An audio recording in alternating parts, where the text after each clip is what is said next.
स्वामी श्रद्धानंद के मन में एक बात आई कि छोटी उम्र के बच्चे ही वह आधार हैं जिन पर संस्कारों का आरोपण किया जा सकता है।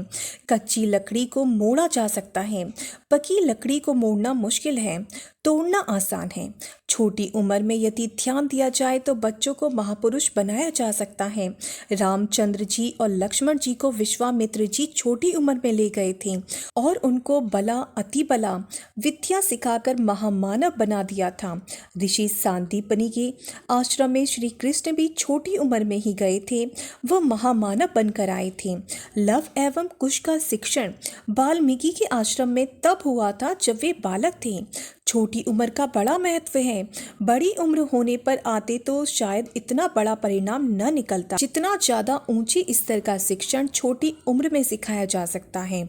बड़े होने पर उतना संभव नहीं है। स्वामी श्रद्धानंद जी ने यही प्रयास किया।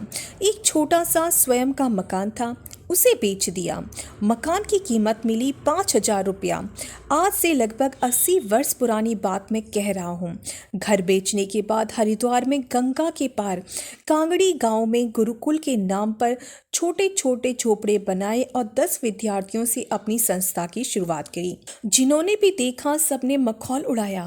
10 बच्चों का भी कोई स्कूल होता है? स्कूलों की तो बड़ी शानदार इमारतें होती हैं। देहरादून मसूरी में पब्लिक स्कूलों का ठाट बाट तो देखिए, उसके मुकाबले फूस की झोपड़ियों का भला क्या मूल्य। किंतु सिद्धांतों के प्रति अडिग श्रद्धानंद ऊंचे लक्ष्य को लेकर काम करते गए। गंगा में आई बाढ़ भी उनके उद्देश्य को डिगा नहीं सकी। एक शानदार संस्था के रूप में गुरुकुल कांगड़ी उभर कर आई। उसमें से कई शानदार आदमी निकले। इंद्रसेन विद्या वाचस्पति, सत्यदेव विद्यालंकार, राम गोपाल विद्यार्थी, ऐसे कुछ गिने चुने किंतु तपे हुए आदमी जो उन दिनों इस गुरुकुल से निकाले, किसी दूसरे स्कूल से नहीं निकले।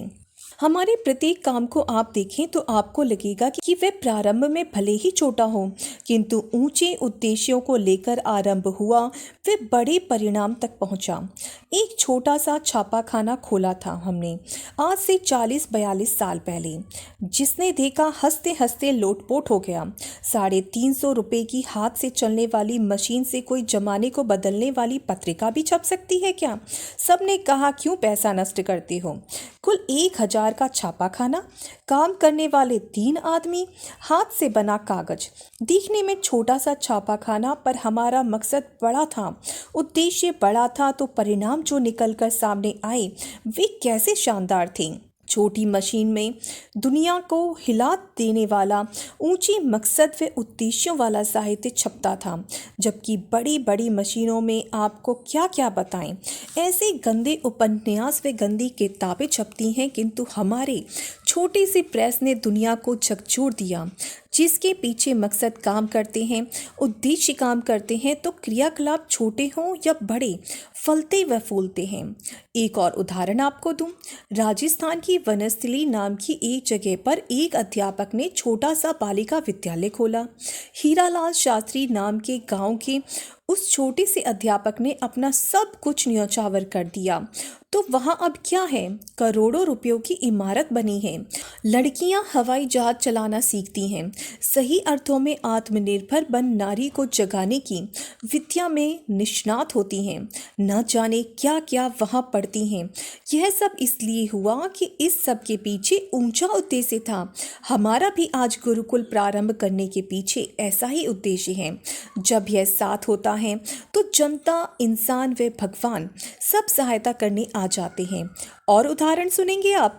इटावा जिले का एक अंग्रेज इंस्पेक्टर जिसका नाम था ह्यूम, उसने गांव गांव जाकर आदमी एकत्रित किए।